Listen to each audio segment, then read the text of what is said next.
ओम ब्रह्म सत्यम सर्वधार। एक बार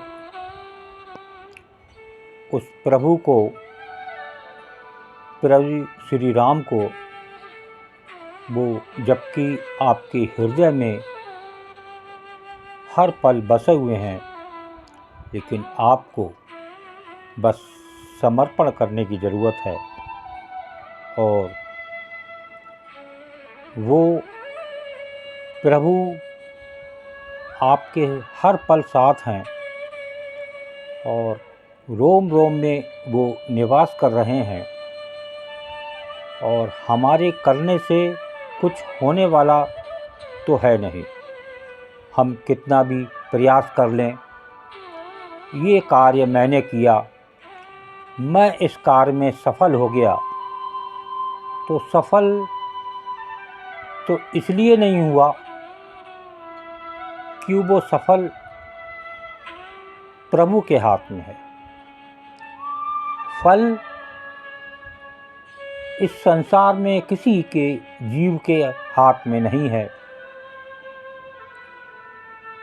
सामने से शेर आ जाए और आप गुजर जाएं, वो शेर आपको पकड़ भी सकता है, नहीं भी पकड़ सकता है। क्यों? कि शेर को भी फल, जो कार्य वो करेगा तो फल वो प्रभु देंगे। इसलिए वो आपको छोड़ भी सकता है अपनी रास्ता से, और रास्ता से निकल सकता है। आपको देख के भी उसने नहीं देखा, ऐसी लीला उस प्रभु के द्वारा हुई। वही करनेहार है, तो हमें समर्पण करने में क्या जाता है। एक बार हम प्रभु को समर्पण करके तो देखें।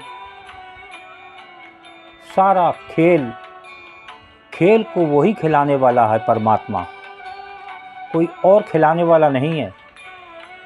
सारे संसार को वो खेल खिला रहा है, वही एक अकेला खिलाड़ी है। आइए श्रवण करते हैं एक कबीर वाणी, और जाने यहाँ पर संत कबीरदास जी प्रभु श्री राम के बारे में क्या बयान कर रहे हैं। जब ही राम हृदय धरा, जब ही राम हृदय धरा, भया पाप का नाश।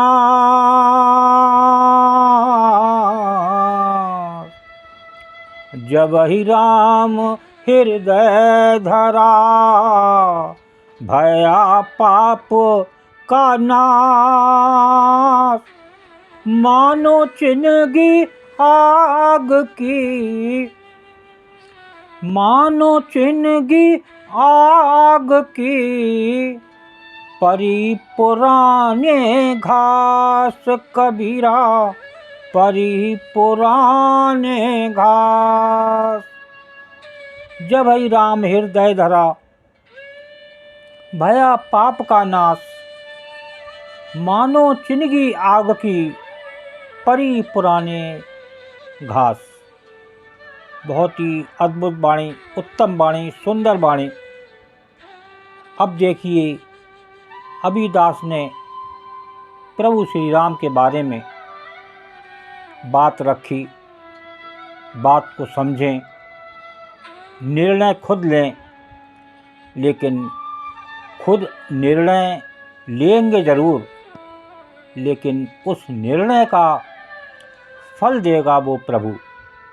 इसलिए दास ने प्रार्थना की, एक बार अपने आप को प्रभु श्री राम को समर्पण करके तो देखो, उस गुरु को समर्पण करके तो देखो। सारी क्रियाएं इस शरीर की वही करने वाला है, हमारे बस के कुछ है नहीं।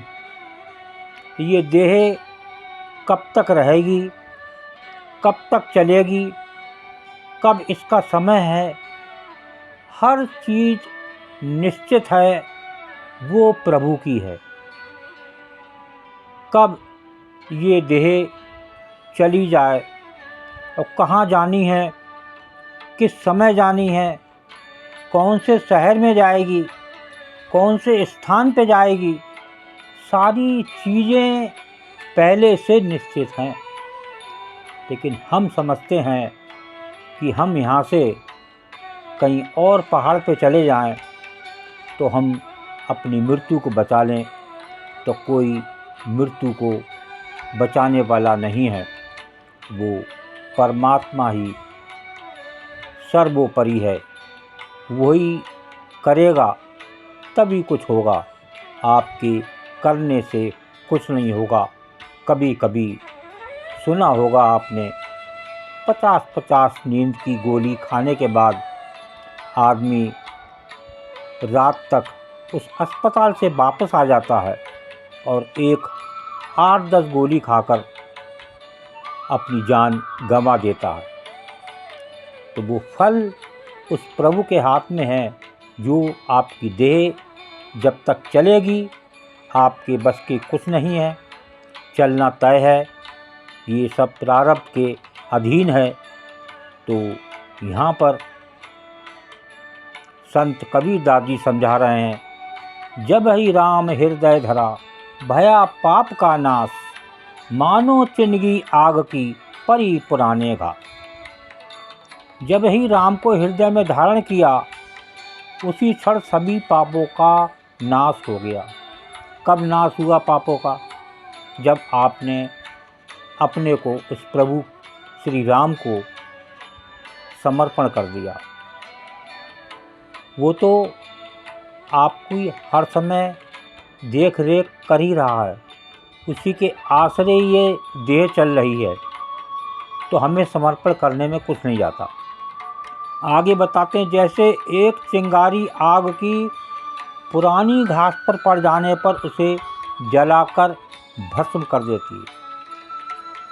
एक सूखी घास पर एक चिंगारी पड़ जाए, कितनी बार सुना होगा आपने, पहाड़ों पर जब एक पत्थर दूसरे पत्थर से गिरकर टकराता है और फिर जो उसमें से चिंगारी निकलती है, और वो चिंगारी वो जो सूखी घास पर कहीं लग जाती है, तो पहाड़ों पर अक्सर आग लगते देखा होगा।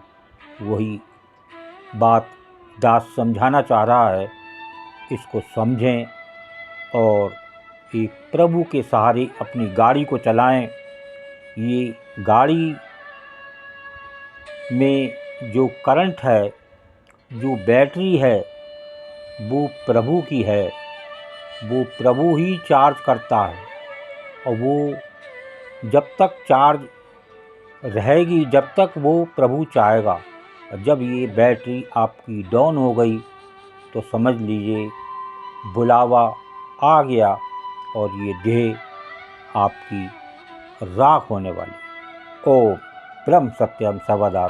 दास की कबीर वाणी अच्छी लगी हो तो ज़रूर शेयर करें, ताकि और भी लोग जानें प्रभु श्री राम की लीला को। ओम ब्रह्म सत्यम सर्वदा।